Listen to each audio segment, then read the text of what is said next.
लोक निर्माण मंत्री चंद्रशेखर बावनकुले ने नागपुर जिले के काटोल में पटाखा फैक्ट्री में हुए विस्फोट दल का दौरा किया। जिले के कलमेश्वर पुलिस थाने के अंतर्गत पटाखा निर्माण कंपनी एशियन फायरवर्क्स में हुए विस्फोट में 2 कर्मचारियों की मौत हो गई है। इस मौके पर बोलते हुए बावनकुले ने बड़ा खुलासा किया। उन्होंने कहा कि पिछले साल अग्नि ऑडिट में एशियन फायरवर्क्स को अनुमति नहीं दी गई थी, फिर भी कंपनी बारूद और आतिशबाजी का निर्माण कर रही थी। कंपनी के मालिक सोहेल अमीन और मैनेजर फिलहाल फरार होने की जानकारी भी बावनकुले इस मौके पर थी। दोनों की तलाश जारी है। कंपनी में काम करने वाले महिला और पुरुष कर्मचारियों ने बावनकुले के सामने अपनी शिकायत रखी। बावनकुले ने इस पर कार्यवाही करने का आश्वासन दिया। कोतवाल बर्डीमध्ये काल जो स्फोट झाला 1:30 वाजता, एशियन फायरवर्क नावाची ही कंपनी आहे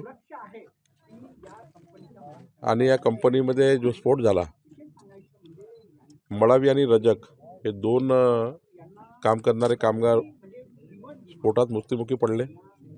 3 जखमी आहे। त्यांची जखमीची उपचार सुरू आहे।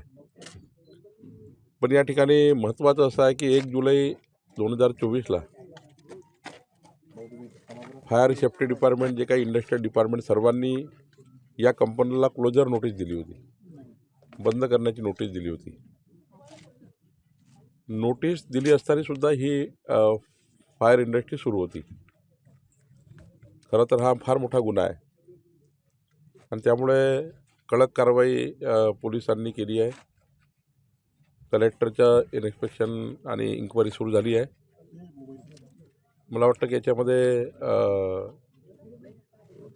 आम्ही आता संपूर्ण ची चौकशी करणार आहोत आणि जे जे दोषी आहेत, म्हणजे मॅनेजर असतील, मालक असतील, सर्व मालकच दोषी असतो आणि मॅनेजरही दोषी आहे, या सर्वांवर कडक कारवाई करण्याची शासनाने निर्देश दिले आहेत। परिवारालाही त्या ठिकाणी मदत करण्याचा प्रयत्न आमचा आहे। शासनाकडूनही त्या परिवाराला मदत करण्याचाही आम्ही सुरू केलेला आहे।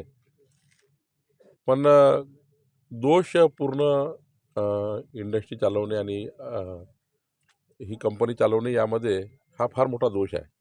पण त्यामुळं याच्यावर आता पुढे इन्क्वायरी होऊन आम्ही कारवाई करू।